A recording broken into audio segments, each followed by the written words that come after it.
Good evening. Thanks for joining us on this Saturday. I'm 𝗦𝘂𝗯𝘀𝗰𝗍. We begin with that breaking news in the Trump documents investigation. ABC News has confirmed that top intelligence officials are now working with the Justice Department and conducting a risk assessment to see if the former president's handling of classified documents may have compromised national security. This comes just 24 hours after a judge released the affidavit that laid out the Justice Department's case for searching the Trump residence in Mar-A-Lago.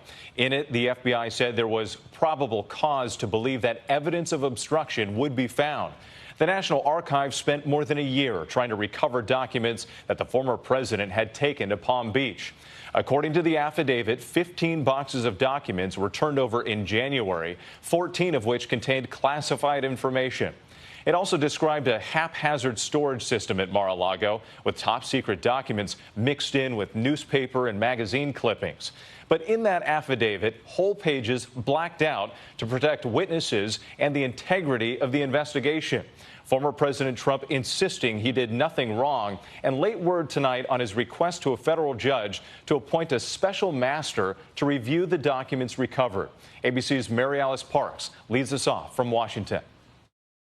Tonight, the Director of National Intelligence says her office will conduct a new assessment of any potential risks to national security that may have resulted from classified documents being held at Mar-A-Lago. Democratic House committee chairs who had pushed for a review praising the news, saying after seeing the unsealed affidavit, quote, "It's critical that the IC move swiftly to assess and, if necessary, mitigate the damage done." The affidavit that prosecutors used to justify their request for a search warrant of former President Trump's home is highly redacted, whole pages blacked out.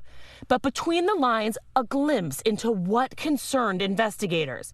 The National Archives saying that after numerous requests, it received 15 boxes of materials in January, including 184 documents marked classified.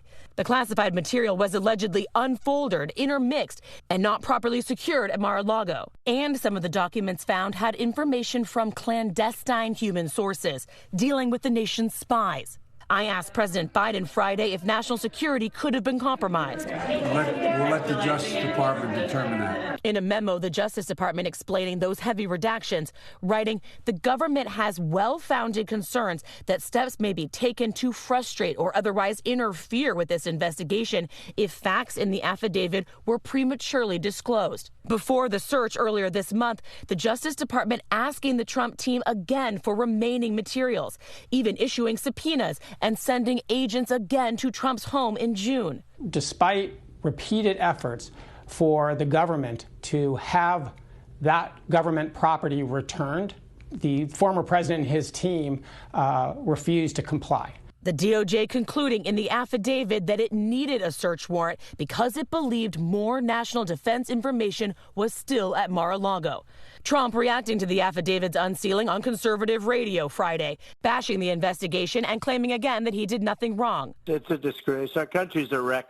Trump's team has claimed he could have declassified the documents. President Biden dismissing that idea. Well, I just want to know I've declassified everything in the world. I'm president. I can do it all. Come on. Declassified everything.